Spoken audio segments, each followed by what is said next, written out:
siapkan hatimu di dalam ibadah refleksi. Kita memberikan yang terbaik untuk Tuhan. Dan suatu hari kita bersyukur kepada Tuhan bahwa Tuhan rindu supaya setiap umat Tuhan itu mengalami kehidupan. Amin. Karena itu Bapak Gembala dan saya sendiri akan berbincang-bincang tentang tema di bulan ini, yaitu tentang develop. Nah, karena itu sebelum kita memulai bincang-bincang malam ini, kita akan memuji Tuhan, kita akan menyembah Tuhan, dan saya percaya penyembahan kita itu menyukakan hati Tuhan. Haleluya. Mari kita berdoa. Engkau sungguh baik dan sangat baik. Kasih-Mu luar biasa bagi kami. Penyertaan-Mu sempurna atas kehidupan kami. Malam ini kami memuji, kami meninggikan Engkau. Kami izinkan Roh Kudus berkarya di tengah-tengah seluruh umat-Mu, jemaat Gemi Rote maupun jemaat yang ada di luar kota. Lawat mereka dengan cara-Mu malam ini Tuhan. Mujizat Tuhan terjadi atas setiap kami umat. Dalam nama Tuhan Yesus Kristus kami berdoa. Haleluya. Yang siap menyembah Tuhan katakan amin.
sebuah progres yang terjadi dalam kehidupan setiap jemaat.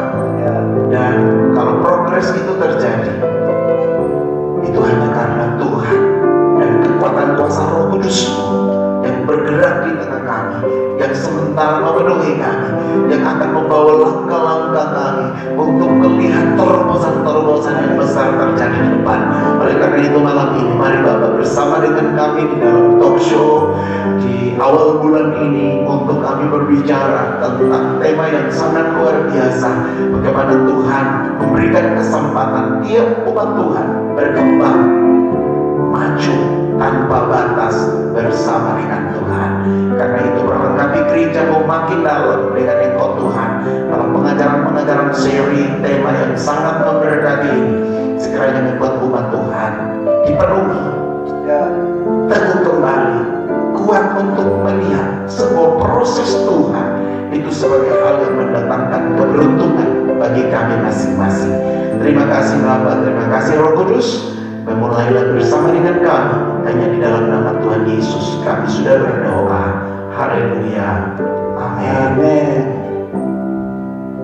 Haleluya. Bapak Mama yang ada di rumah, saudara-saudara yang dikasihi, yang setia mendengar siaran online di dalam ibadah Rutin Blessing malam hari ini. Selamat malam Bapak Gembala. Selamat malam Pak. Senang kita bisa berjumpa lagi malam ini di dalam talk show atau kita bincang-bincang tentang tema di bulan ini. Dan tentu tema bulan ini sangat dahsyat, sangat luar biasa, karena inilah yang menjadi kerinduan Tuhan untuk setiap daripada umatnya. Dia ingin supaya kita bertumbuh di dalam Tuhan. Amin. Amin. Kita berkembang di dalam Tuhan. Oleh karena itu malam ini ada beberapa hal atau pertanyaan yang mungkin dijelaskan oleh Pak Gembala malam ini, yang berkaitan dengan tentang develop atau perkembangan atau pertumbuhan. Oleh karena itu untuk tidak memperpanjang kata, ya saya ingin menyampaikan beberapa pertanyaan kepada Bapak Gembala supaya Bapak Gembala menjelaskan kepada seluruh umat Tuhan supaya kita mengerti apa sih rencana Tuhan di dalam kehidupan kita. Nah, pertanyaan yang pertama begini. Apa sih sesungguhnya yang dimaksudkan dengan develop atau berkembang itu? Nah, kemudian apa kata Alkitab tentang developing atau perkembangan? Tolong Bapak sampaikan, tolong Bapak jelaskan. Iya.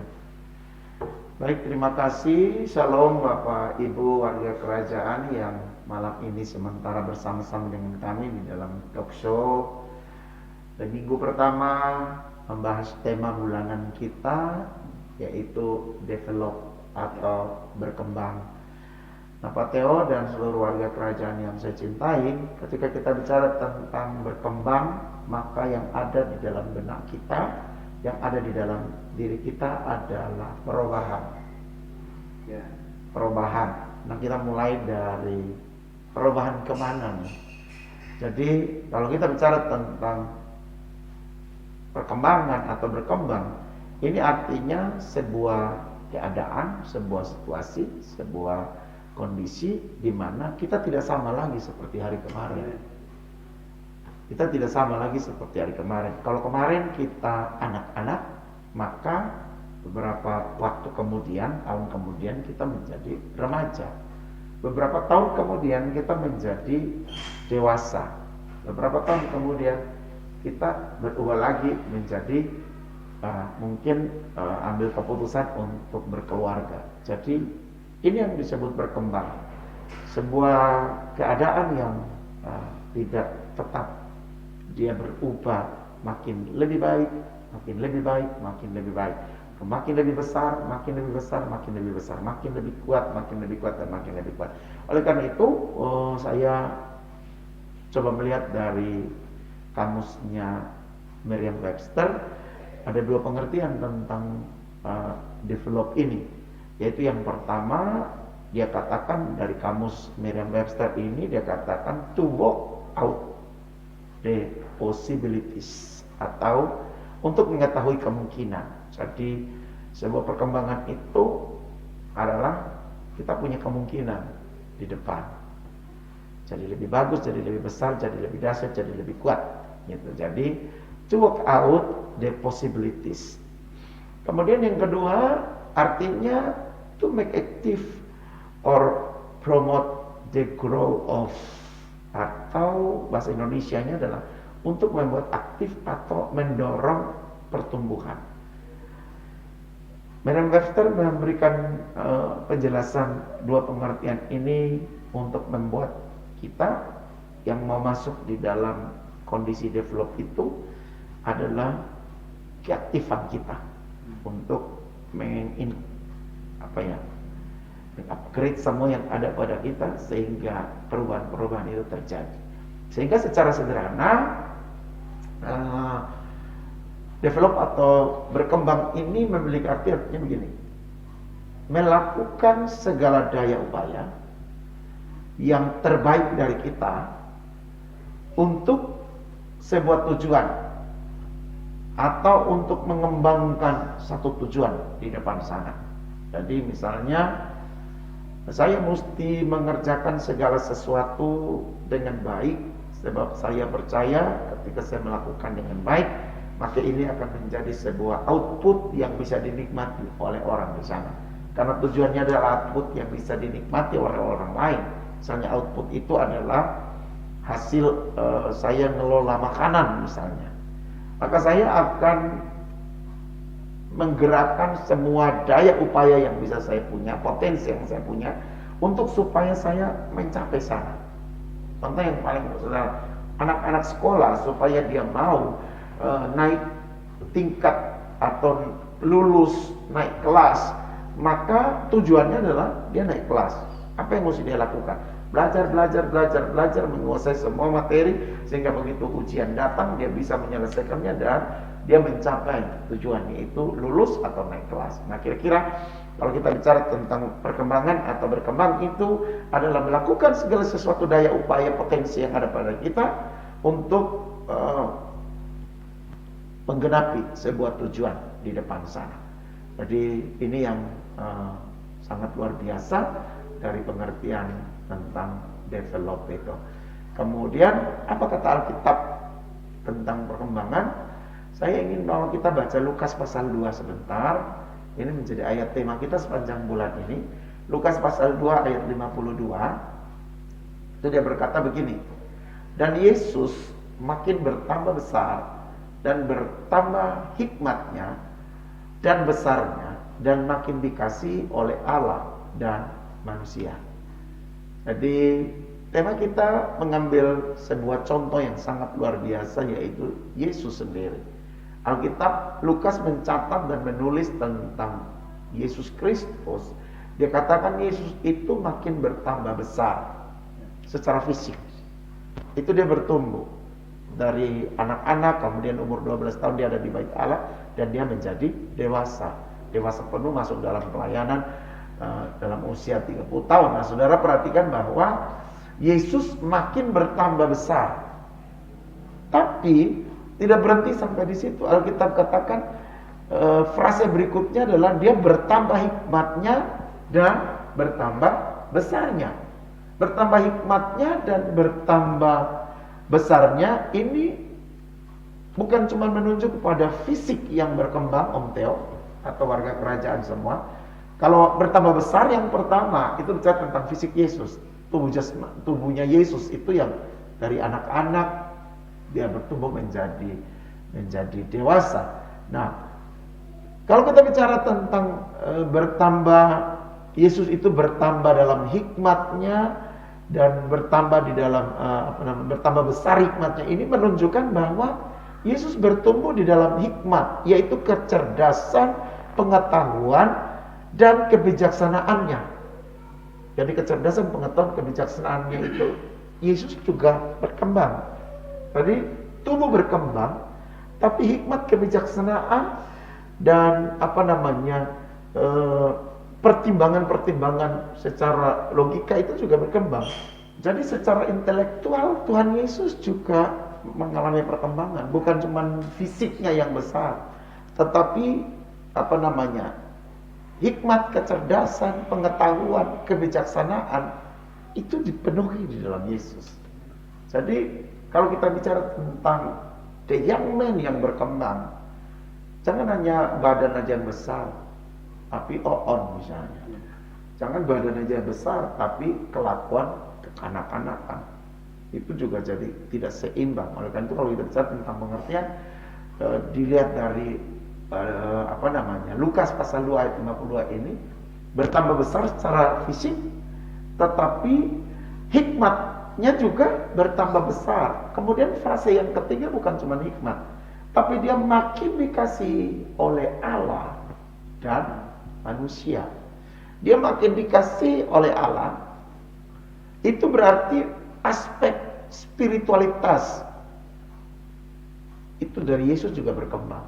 Artinya kalau dia dikasihi Allah, karena dia membangun hubungan yang intim. Jadi kita mesti menerapkan 3 hal ini.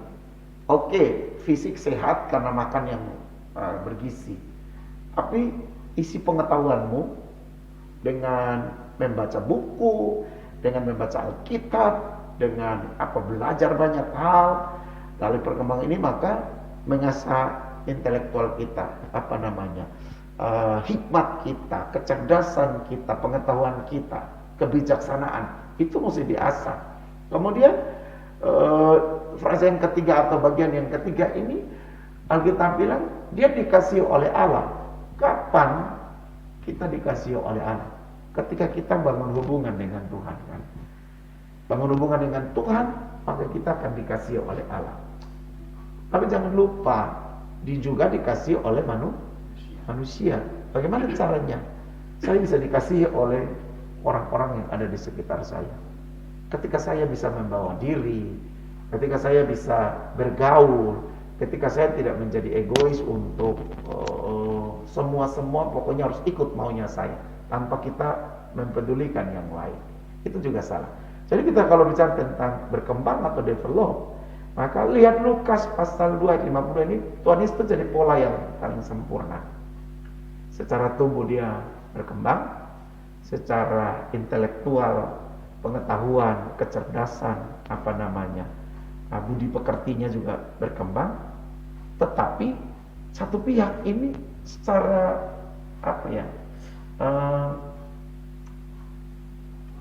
mengasihi Tuhan yang dibilang di sini ini spiritualitasnya juga berkembang. Selain spiritualitas, hubungan sosial itu dibangun dengan baik. Jadi 4 hal ini. Tubuh berkembang, pengetahuan intelektual berkembang, mengasihi spiritualitas, mengasihi Allah berkembang, hubungan sosial pun jalan. Nah, ini yang bisa saya sampaikan untuk pertanyaan yang pertama tentang apa yang dimaksud dengan develop, kemudian apa arti yang disampaikan perspektif firman Tuhannya. Saya cuma bawa Lukas pasal 2 ayat 52. Maka kita menjadi jelas 4 hal yang Yesus contohin. Tubuh berkembang, pengetahuan hikmatnya berkembang, spiritualitasnya berkembang, hubungan masyarakat sosial berkembang. Dari penjelasan yang Bapak sampaikan, ada satu kata yang saya tangkap tentang mengaktifkan. Nah, tentunya untuk kita mengalami perkembangan, kita tidak bisa pasif, tetapi kita mesti aktif. Nah, ketika kita aktif, berarti kita pasti mengalami yang namanya perkembangan. Oke, pertanyaan yang kedua, Pak. Kira-kira apa tujuan perkembangan dalam kehidupan orang percaya sesuai perspektif firman Tuhan atau pandangan firman Tuhan? Tolong Bapak jelaskan. Iya, jadi kalau kita bicara tentang tujuan berkembang dalam kehidupan orang percaya, kita yang pertama mengerti bahwa itulah karya Tuhan yang paling hebat. Dia tidak ingin kamu hari ini, besok, dan selama-lamanya tidak pernah berkembang. Tuhan mau kamu berubah. Makanya Yesus sendiri secara fisik dia jadi laki-laki dewasa yang kalau kita lihat di gambar-gambar Tuhan itu ada berewokannya, kemudian bodinya memang bodi seorang laki-laki seperti itu. Kemudian secara intelektual, bahwa dia bisa jawab semua pertanyaan-pertanyaan dari ahli-ahli Taurat, ya kan? Semua orang datang dengan segala macam komplainnya kepada Tuhan Yesus, dia bisa menjawab dengan dengan luar biasa karena dia punya pengetahuan, dia berhikmat, dia juga memahami semua hal yang ada di sekitarnya. Jadi tujuan developing itu adalah membuktikan bahwa Allah kita itu Allah yang sangat suka membuat kita berkembang. Jadi tujuan dari developing itu kamu masuk dalam rencana Tuhan. Karena untuk membuktikan bahwa Allah itu sanggup. Kemudian yang kedua, tujuan dari develop atau berkembang itu untuk menjadi kesaksian bagi banyak orang. Itu loh, kalau saya di dalam Tuhan itu 4 hal tadi itu berkembang. Gitu. Tidak apa namanya? Tidak berat sebelah. Tetapi 4 hal itu jadi lengkap di dalam kita. Nah, orang-orang muda, jemaat Tuhan, semua kita termasuk saya harus mengasah 4 hal itu. Jadi tubuh sehat, intelektual mantap, spiritualitasnya juga keren, kemudian hubungan sosialnya berjalan baik, lancar. Maka orang akan lihat, wah saya ingin jadi seperti. Jadi kita jadi kesaksian. Untuk tujuan develop itu adalah Tuhan menaruh kekayaannya di dalam kita supaya kita menjadi berkat, menjadi terang bagi banyak orang. Kemudian yang ketiga bahwa umatnya menjadi makmur, jadi berhasil. Kalau kita punya 4 hal yang berkembang secara sempurna, merata, tidak hanya fisik yang kuat, tapi spiritualitas kuat, kemudian hubungan sosial kuat, apalagi kita punya pengetahuan, kita belajar, kita kuliah, kita lakukan, wow, itu akan menjadi pemuda-pemuda yang tidak cetek atau tidak kecil. Kita tidak jadi jemaat yang hanya show off aja, artinya kalau penampilan luar mintereng, tapi coba kalau lihat ke dalam keropos, ya kita tidak mau seperti itu. Jadi umat Tuhan menjadi makmur dan berhasil. Kemudian yang keempat itu Tuhan memakai perkembangan kita itu untuk memperluas kerajaan Allah. Amin. Ingat ceritanya siapa namanya, Daniel dan teman-teman. Mereka itu orang-orang yang berkembang secara fisik karena mereka looknya keren, pemuda ganteng-ganteng. Secara pengetahuan mereka punya, pintar. Kemudian spiritualitas, mereka nggak pernah menyerah terhadap Allah yang mereka percaya. Mereka tetap pegang teguh-teguh itu. Kemudian secara sosial mereka sangat disayangi oleh orang-orang sampai penjenangnya memberi kesempatan untuk, udah, memang kalau kamu tidak mau makan dari santapan raja nggak apa-apa. Kamu boleh makan makanan pilihanmu, itu sayur dan buah-buahan. Tapi dia bilang 10 hari kemudian kita uji. Bisa membayangkan itu orang-orang yang dahsyat. Jadi tujuannya adalah Tuhan menggunakan 4 hal yang merupakan keberhasilan dalam kita tuh memperluas kerajaan, menjadi kesaksian kepada semua orang.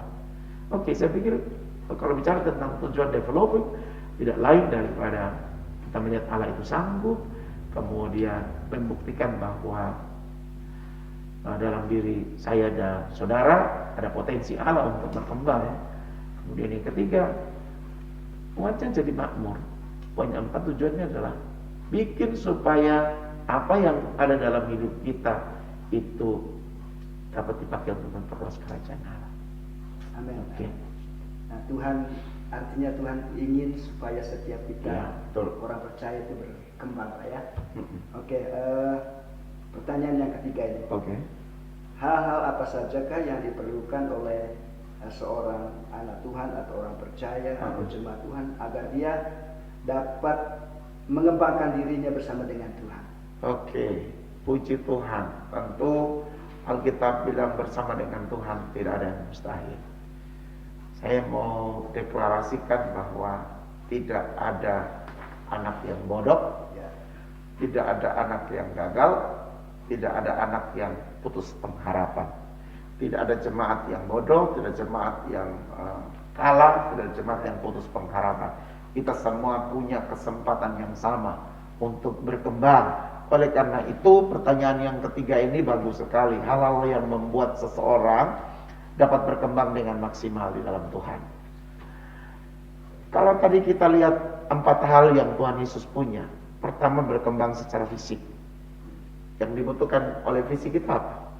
Makanan, minuman yang sehat, istirahat yang cukup, olahraga yang cukup, apalagi istirahat yang cukup, jangan begadang, misalnya tidak melaksanakan hal-hal yang mendatangkan sakit untuk diri kita. Misalnya kalau pemuda, jangan rokok, jangan miras, minuman keras, jangan juga bergaul yang salah. Yesus, dia bertumbuh di dalam sehat karena dia ada di lingkungan keluarga yang sungguh-sungguh memperhatikan secara asupan gizi tentunya untuk Tuhan Yesus. Sehingga kita lihat bahwa umur 12 tahun dengan kondisi tubuh yang sehat, anak-anak menuju remaja, dia ada di tengah-tengah orang-orang ahli-ahli Torah, ada di ahli-ahli Alkitab untuk bersoal jawab di sana. Dan Yesus menunjukkan bahwa dia berkembang secara fisik dan juga secara pengetahuan. Di Israel itu mereka dianjurkan, diwajibkan untuk belajar di bawah pengawasan para rabai.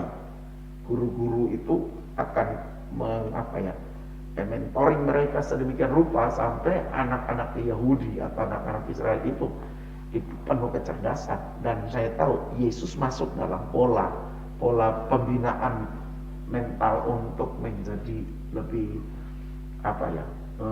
berhikmat, lebih cerdas, lebih lebih punya pengetahuan, sehingga orang tanya tentang apa aja Yesus bisa jawab dengan baik. Jadi yang pertama, hal-hal yang membuat seseorang itu dapat berkembang dengan maksimal. Yang pertama tadi, kalau secara fisik dia mesti jaga hidup yang sehat, pola hidup sehat. Bicara tentang intelektualitas, maka mesti belajar, baca semua, belajar semua, praktek semua yang itu akan memperkaya kita, sehingga kita bisa bersaing dengan orang di dunia sana, ya kan? Kita mesti bersaing. Saya bersyukur salah seorang anak jemaat mendapat medali medali perak kalau saya tidak salah, karena dia juara 3 untuk Olimpiade bahasa Inggris misalnya. Kenapa bisa sampai di situ? Tentu tidak cuma main game misalnya, atau cuma main permainan-permainan yang ecek-ecek, tapi dia belajar tentunya. Mau itu conversation, mau itu grammar dan lain sebagainya. Akhirnya di lomba Olimpiade dia bisa membuktikan bahwa dia berprestasi. Dan saya percaya setiap daripada kita, baik itu anak-anak, pemuda ataupun orang tua, bukan berarti sudah tua terus berhenti belajar. Saya masih tetap belajar, saya masih tetap baca, masih tetap semuanya, untuk supaya kita tidak menjadi goblok. Kita tidak digoblok-goblokin orang juga, karena kita berisi gitu. Jadi itu secara intelektual. Secara spiritualitas, membangun hubungan dengan Tuhan, ibadah itu penting loh. Itu ibadah itu penting, sebab kita punya tubuh yang sehat, kita punya intelektualitas yang bagus. Tapi kalau kita tidak dibarengi dengan takut akan Tuhan yang dibangun dengan ibadah, maka ini bisa nyeleneh, bisa menyimpang dari tujuan sesungguhnya. Sebab pengetahuan tanpa Tuhan ini dia jadi ateis nanti. Gitu. Kemudian yang berikut bicara tentang kecerdasan sosial. Kalau bicara tentang kecerdasan sosial, ya jangan kurung anakmu di rumah misalnya. Biarkan dia bergaul dengan teman-teman seusia dia, sehobi dengan dia, tapi tetap dalam pengawasan tentunya, supaya nanti kita temukan bahwa ditempatkan di manapun tempat pun dia menjadi orang yang bisa beradaptasi, karena secara kecerdasan sosial udah terbangun dari kecil. Dan dia tidak menjadi anak yang pesimis, yang malu, yang takut, nggak berani bicara, nggak berani ajukan pendapat dan lain sebagainya, karena tidak dibiasakan di dalam keluarga misalnya. Nah, oleh karena itu, ini hal-hal yang mesti dikerjakan oleh seseorang agar dia dapat berkembang dengan maksimal. Karena ada kata maksimal di sini, maka 4 hal ini mesti terjadi. Tidak bisa cuma 2, tidak bisa cuma 3, apalagi cuma 1. Jadi 4 ini mesti dibangun di dalam kita keluarga tentunya, anak-anak, pemuda, itu mesti terus dikembangkan supaya kita jadi orang yang hebat. Nah, hal-hal yang mesti kita buat adalah yang pertama tuh mengandalkan Tuhan sebagai sumber kekuatan, sumber inspirasi, sumber semuanya. Dia sanggup membuat kita berkembang. Kemudian kedua, ini yang mesti dilihat oleh masing-masing kita, yaitu kenali potensi apa yang ada pada kita. Mesti tahu kita punya potensi, sehingga potensi itu dipertajam. Kemudian bergerak bersama dengan tujuan Allah. Tidak boleh khawatir tentang apapun juga, dan percaya bahwa Allah kita sanggup untuk itu. Jadi ini hal-hal yang mesti kita lakukan bila kita mau berkembang dengan maksimal di dalam Tuhan. Itu pertanyaan nomor 3. Saya bisa menjawab dengan hal-hal yang saya sampaikan. Nah, tentu di dalam seseorang berkembang pasti ada hambatannya, Pak. Betul. Nah, pertanyaannya, kira-kira apa sih hambatan sehingga seorang itu terhambat di dalam perkembangannya? Iya. Tolong Bapak jelaskan. Oke, jadi kalau bicara tentang hambatan dalam berkembang, itu banyak hal tentunya yang bisa menjadi hambatan. Tetapi mari kita lihat bahwa selalu di dalam praktek sehari-hari, iblis itu yang kita selalu jadikan kambing hitam. Wah, ini gara-gara setan ini. Wah, ini gara-gara iblis, makanya ini pasti karena kuasa kegelapan, makanya anakku bodoh misalnya. Wah, ini pasti karena pengaruh ini dan itu. Jadi kita langsung mengejudge setan, orang-orang, ataupun siapapun juga. Tapi hambatan yang paling, karena ini kita bicara tentang berkembang, kita bicara tentang hal yang tujuan di depan sana, maka bagi seseorang yang mau berkembang, yang pertama, jangan berhenti belajar, jangan berhenti mencari Tuhan, jangan berhenti untuk membangun hubungan sosial dengan siapapun, jangan berhenti untuk beribadah, mengasihi Tuhan. Jadi oleh karena itu, yang pertama adalah jangan menjadi puas dengan apa yang sudah kamu capai hari ini. Kalau hari ini kamu sudah besar tubuhmu, sudah mulai bertumbuh menjadi pria dewasa misalnya, atau wanita dewasa, jangan puas sampai pencapaian itu. Contoh aja si Olive, misalnya anak-anak kita yang cewek-cewek, coba kita bandingkan tahun kemarin sama tahun ini, pasti tahun ini lebih cantik. Apa yang menjadi penyebab mereka bisa tambah lebih cantik? Mereka mulai bisa menata diri, ya kan? Sehingga look yang kita dapat tahun lalu sama yang tahun sekarang berbeda. Dulu masih keriting, hari ini udah lurus rambutnya misalnya. Jadi itu sebuah perkembangan yang baik kan gitu. Secara fisik mereka mengisi semuanya. Misalnya laki-laki dulu tuh kurus kerempeng misalnya, sekarang badannya berotot karena dia olahraga, nge-gym dan lain sebagainya. Jadi secara fisik dia berubah menuju. Jadi dia tidak puas. Jangan puas dengan pencapaian hari ini, harus terus. Sekarang kita udah mengerti satu teori ini, jangan berhenti, belajar lagi, dapatin teori berikut, jadi kita menjadi punya wacana yang kaya, gitu loh. Jadi jangan pernah puas. Halangan yang paling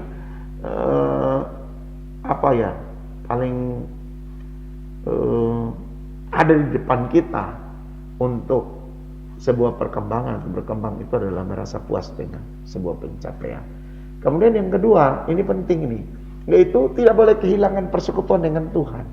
Sebab permulaan hikmat itu kan takut akan Tuhan. Hati yang gembira itu kan obat yang menyegarkan tubuh.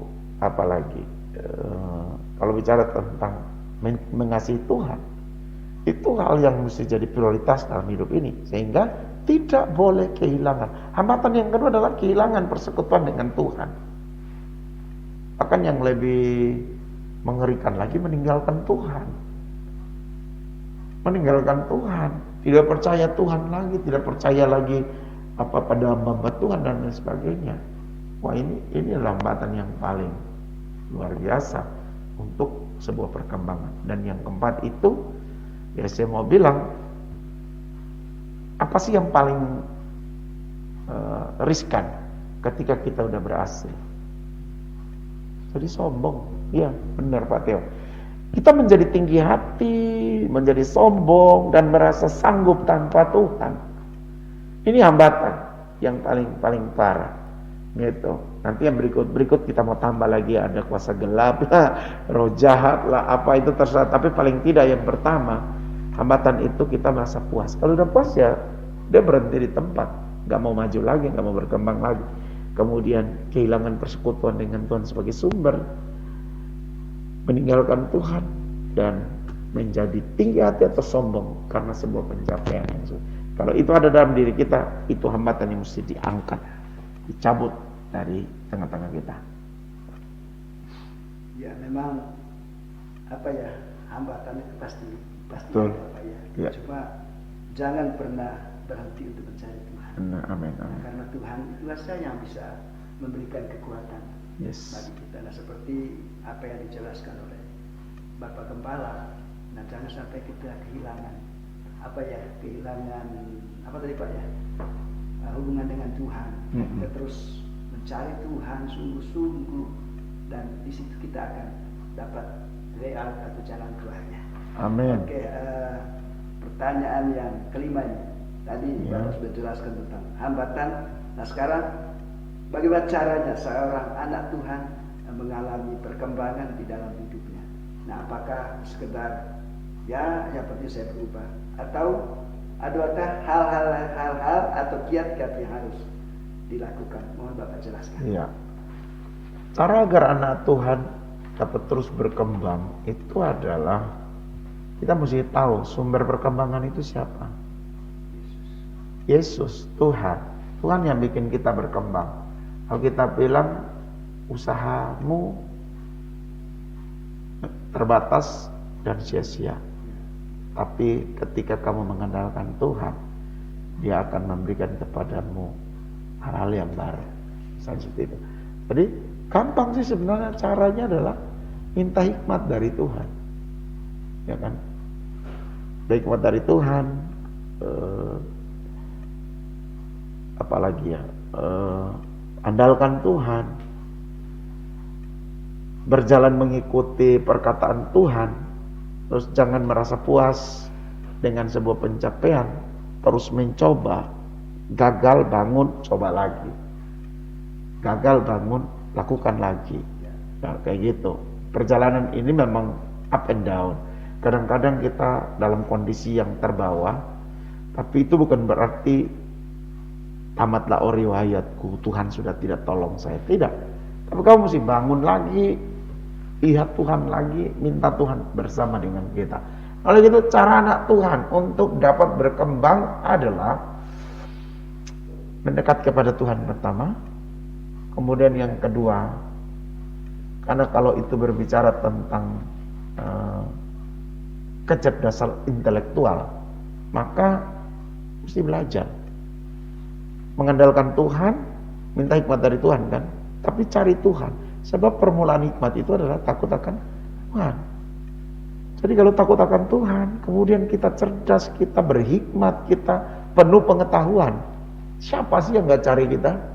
Apa aja kamu bisa ngerti, kamu gampang untuk diajak untuk, karena kita punya kecerdasan secara spiritual, secara intelektual. Nah, secara spiritual itu tidak ada lain cara. Ibadah, doa, ada di komunitas yang tepat, firman Tuhan itu untuk bikin kita cerdas secara rohani. Secara emosional kita pun kita mesti menaklukkan itu di bawah kuasa firman. Jadi 4 hal yang tadi kita lihat contoh dari Tuhan Yesus. Kecerdasan sosial, dia tidak bergaul sembarang. Yesus itu memang disebut sahabat orang berdosa, tapi dia bukan pelaku dosa. Dia bukan si pendosa, dia sahabat orang berdosa. Dia ada di tengah-tengah orang-orang pemungut cukai misalnya. Dia ada di antara orang perempuan pelacur. Dia ada di orang-orang yang masyarakat terpinggir.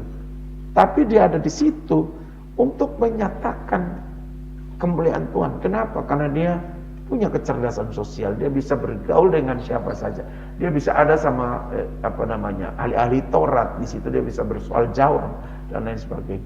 Tapi dia juga bisa ada di masyarakat kecil untuk hidup bersama-sama dengan mereka. Contoh, dia membagi roti bagi mereka, memberi makan sampai mereka menjadi kenyang dan lain sebagainya. Itu kan sebuah kecerdasan sosial yang dimiliki oleh Tuhan Yesus. Jadi caranya adalah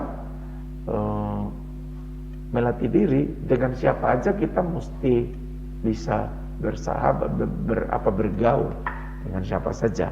Tapi kita tidak menjadi sama seperti mereka. Kita mesti tunjukkan bahwa kita berbeda.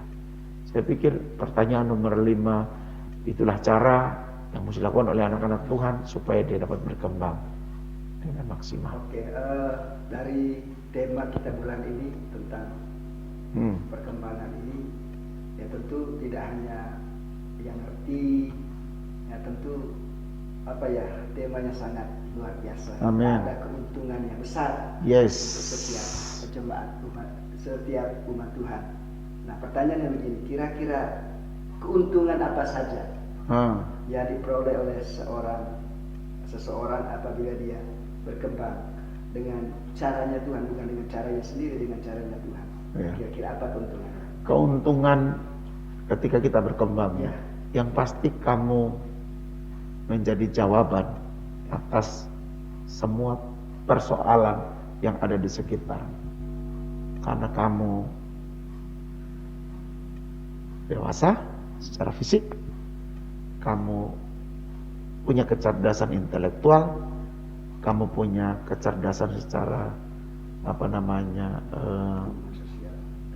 hubungan sosial, kemudian kamu punya kecerdasan secara spiritual, jadi kecerdasan spiritual. Sebenarnya satu Tuhan Yesus punya, dia punya kecerdasan emosional, ya kan? Itu luar biasa. Jadi keuntungannya adalah kalau kita punya seperti ini, kamu menjadi jawaban. Orang butuh sesuatu yang dia tidak mengerti, dia datang tanya kepada kamu karena kamu berhikmat, ya kan? Dia lagi putus asa dan luar biasa takut menghadapi dunia ini. Kamu menjadi orang yang memberi solusi bahwa Yesus itu jalan. Karena kamu punya kecerdasan secara bukan cuma kecerdasan emosional, tapi kita punya kecerdasan spiritual. Kita bisa membawa orang untuk mendekat kepada Tuhan waktu ketemu mereka tersesat dan lain sebagainya. Jadi kita jadi jawaban. Keuntungan untuk kamu jadi jawaban. Kemudian yang kedua adalah kamu menjadi orang yang berkuasa, bahkan menjadi pengelola yang baik. Berkuasa itu artinya begini, dengan semua yang ada padamu, Alkitab bilang dia bikin kamu jadi berhasil dan beruntung. Kalau orang yang berhasil dan beruntung berarti dia ada di posisi mana? Kepala, atas kan. Nah kalau kita ada di posisi atas, ini posisi strategis. Dan dunia juga tahu kalau dia mau cari orang yang mau dipercaya untuk ada di level tertentu, maka kecerdasan yang tadi saya bilang yang dimiliki oleh Yesus itu menjadi pola yang diangkat ke atas. Jadi kita berhasil beruntung, kita jadi kepala. Waktu kita jadi kepala, kita menjadi pengelola yang baik, kita menjadi orang yang berkuasa. Nah, itu keuntungan yang kedua. Kemudian yang ketiga, Karena kita orang yang tidak puas dan tidak berhenti dengan semua pencaharian kita, maka Alkitab bilang siapa yang mencari pasti mendapatkan, yang mengetuk pintu akan dibukakan, kan gitu. Jadi akan ditambahkan, selalu ditambahkan. Kita menjadi orang yang terus dapat tambahan hikmat, pengetahuan, iman, kasih, hubungan sosial, pertambahan teman dan pertemanan dan lain sebagainya. Dan pertemananmu bukan cuma dengan yang level di bawah, tapi kamu juga punya teman yang orang-orang besar di atas gitu. Jadi itu keuntungan. Dan yang keuntungan yang keempat adalah kamu pasti akan menjadi kesaksian bagi Tuhan dan kita menjadi agen perubahan. Gitu. Agen perubahan. Orang datang kita kasih tahu dengan hikmat dan semua yang punya, maka kita akan bisa mengubah orang untuk menjadi percaya kepada Tuhan Yesus. Ini jawaban yang bisa saya sampaikan untuk Pak Theo dan juga untuk semua. Oke, Bapak Mama yang ada di rumah, saudara yang dikasihi oleh Tuhan, dan demikian talk show malam hari ini bicara tentang development. Tentu doa kami supaya tema ini ya dialami oleh setiap umat Tuhan di bulan ini, bukan sekedar di bulan ini, tapi bulan-bulan selanjutnya. Nah, itu yang menjadi kerinduan Tuhan supaya setiap kita mengalami perkembangan. Terima kasih Bapak Gembala. Sama-sama. Ya, doa kami supaya Bapak Gembala tetap sehat. Amin. Terima kasih. Pakai Tuhan luar biasa di dalam pelayanannya. Ya. Oke, sebelum kita mengakhiri, ya mungkin saya minta Bapak Gembala untuk berdoa memberkati setiap siap. Baik Bapak Ibu jemaat Tuhan, warga kerajaan dan juga semua yang ada di sini. Closing statement saya untuk tema tentang develop adalah kalau Yesus memiliki hal-hal yang menunjukkan bahwa dia berkembang baik secara fisik, baik secara intelektual, pengetahuan, baik itu secara spiritualitasnya, termasuk hubungan sosial. Maka saya percaya, saudara yang percaya kepada Yesus punya kesamaan visi, punya sama DNA, kita pasti bisa seperti yang Yesus memiliki 4 hal tadi. Oleh karena itu jangan berhenti untuk berharap sama Tuhan. Bangun keluarga kita, bangun anak-anak kita, bangun komunitas kita, supaya menjadi komunitas yang be like Yesus. Be like Jesus, sama seperti Yesus. Tuhan Yesus memberkati saudara. Oke, mari siapkan hati kita masing-masing dimanapun Anda berada, dan kita sama-sama berdoa. Mari kita berdoa. Bapa, kami bersyukur bahwa Engkau Allah yang sangat-sangat mensupport untuk kami berkembang. Tidak lihat itu usia berapa kami, tidak melihat dari latar belakang kami, tidak melihat daripada latar pendidikan kami, tetapi semua kami punya kesempatan untuk berkembang. Oleh karena itu, isi kami seperti yang ada di dalam pribadi Tuhan Yesus yang kami pelajari pada malam ini. Sekiranya Tuhan turun tangan, Tuhan memberkati, Tuhan jadikan kami pribadi-pribadi yang berkembang, sehingga lewat kami menjadi jawaban bagi dunia ini, kami menjadi jawaban bagi setiap hal yang ada pada kami. Bapa, kami percaya bahwa Engkau Allah yang memberikan kepada kami kesempatan untuk kami berkembang, sebab Engkau tahu bahwa di dalam kami ada potensi ilahi yang begitu luar biasa, sehingga setiap kami, baik di keluarga, baik di komunitas, baik dimanapun, kami mau belajar untuk menjadi sama seperti Yesus yang memiliki hal-hal yang luar biasa di dalam perkembangannya. Dan kami percaya juga bahwa karena kami adalah murid Tuhan, kami adalah orang-orang yang percaya kepadamu, maka Engkau akan menolong kami dengan Roh Kudus-Mu yang telah memenuhi kami, itu yang akan mengerjakan hal-hal yang luar biasa di dalam kami. Dan aku berdoa supaya setiap jemaat mereka mengalami hal-hal yang hebat dengan Tuhan. Mereka tidak sama seperti yang dulu lagi. Mereka berubah, makin maju, makin dahsyat, makin berhasil, makin melihat ada kemuliaan Tuhan yang dicurahkan kepada mereka. Oleh karena itu hamba berdoa, biarlah Roh Kudus membantu setiap jemaat Tuhan, sehingga mereka mengenali potensi yang ada dalam diri mereka masing-masing. Kemudian potensi itu dikembangkan untuk hormat dan kemuliaan nama Tuhan. semua hal yang baik yang tersedia di kerajaan Allah Tuhan curahkan di dalam setiap umat Tuhan malam ini. Dan kami mengakhiri pertemuan talk show ini dengan hamba mengangkat tangan dan melepaskan urapan dan berkat atas setiap jemaat-Mu. Dan sekiranya mereka dimanapun berada, Tuhan buat umat-Mu mengangkat tangan menengadah kepadamu dan menerima berkat, yaitu anugerah kasih, sayang, pertolongan, mujizat yang datang dari Bapa di sorga, penyertaan dengan kuat kuasa Yesus Kristus Tuhan, serta persekutuan di dalam Roh Kudus akan tinggal tetap menyertai, menolong, dan membawa kami mulai dari malam ini sampai selama-lamanya hingga hari Maranatha. Tuhan Yesus datang di awan-awan untuk menjemput kami para salehnya. Berkat terbaik ini terimalah bersama-sama umat Tuhan hanya di dalam nama Bapa, Putra, dan Roh Kudus, yaitu di dalam nama Tuhan Yesus Kristus. Percaya dan diberkati Tuhan, sama-sama kita katakan amin. Amin. Tuhan Yesus memberkati.